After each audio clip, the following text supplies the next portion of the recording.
lot of hypocrisies from the Trump administration, from Republicans. That's the great thing about having tiny hands. It's easier to pull stuff right out of your ass. You know? What, in your opinion, is the worst or the most egregious hypocrisy? Well, probably the little guy thing, because that's what he ran on, you know, at his convention speech. I am your voice. But the great hope, I think, is that that little man will find out that they elected a con man.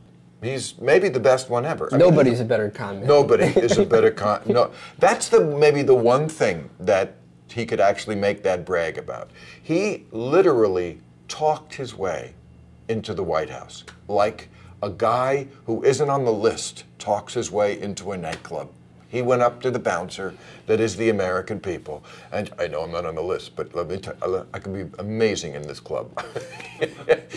You know, and he had like 4 guys with him. You know, it was just, he was not supposed to get in that club, and he did it. And I know a lot of them would say, well, yes, but if he delivers even half. That's not how con men work. They don't deliver half. They deliver nothing, and then they move on to the next town, or in his case, the next lie. And that's part of his con man genius. He's got so much shit going on. It's like being in a swarm of bees. You know, you can't follow all the lies and the bullshit. They know that that car you bought, the used car salesman knows it's going to break down 20 miles down the road. But that's tomorrow's problem, to be solved with tomorrow's lie. And that's who he is. Yeah, I agree with that one too. I think the worst of the hypocrisies was essentially taking advantage of people who needed a change, if that makes sense. It's like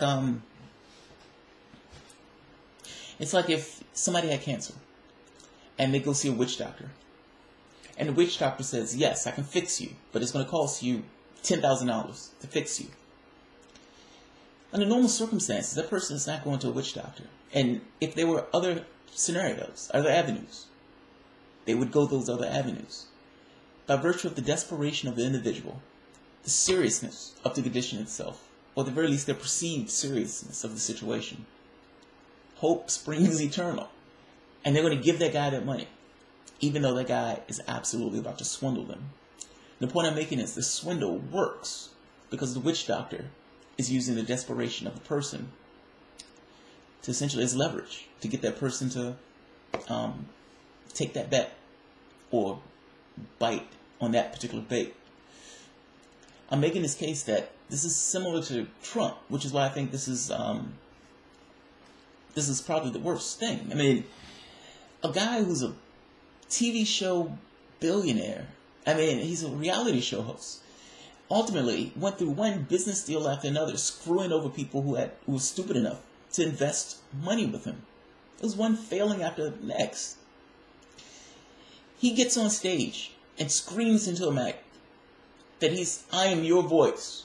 I am the voice of the downtrodden, the poor, the worker, the people who are having a hard way to go in society. I am your voice. I am Donald Trump. I am a billionaire. I'm your voice. Now, that's absurd on its face. And I could see that. Like, that sounds absolutely ridiculous. It's like the billionaire, the blue-collar billionaire. That makes no sense. And yet, those people looked at him and says, this guy's different. This guy's different. Because he was different. Different doesn't necessarily mean better. It just means different. You had somebody in 2008 that hit that nail on the head with hope and change. I am hope and change. I'm going to fundamentally change how Washington is run. There was immense hopes. There was very little change. But my point is, that message resonated. But why do you think that message resonated? Like, it's not a situation where everything is just hunky-dory. No. People are hurting in this particular society. You have half the country is in debt. Wages haven't gone anywhere. The main jobs in this country are service jobs. Even 95% of the jobs that came back after the recovery were part-time or contract. This country is hurting. People are working multiple jobs. There are massive amounts of debt. You had one candidate who represented the establishment, essentially the status quo that led them to the situation to which they found themselves. You have the other candidate who's a wild card. He looks nothing like any other politicians. He's nothing like the politicians who lied to them repeatedly, over and over again for year after year after year. He's different in the same way that the prior president was different. The continuity between these two things is this need for change. Trump is a showman. He understood that. He caught on to that pretty quick. Now, the problem with that is he's a right-winger, like a full-on right-winger. He's leveraging what their needs are. He's essentially leveraging their needs for his own ends. He's running a con. So yeah, I think the fact that he's running that con, and the reason that con works is because those people are hurting, and they're looking for something different. They're looking for something different than the other people who've been in that office and who ignored them, lied to them, essentially did not work at their behest. They were hoping that he would. It was hope. They hope wrong. They hope wrong.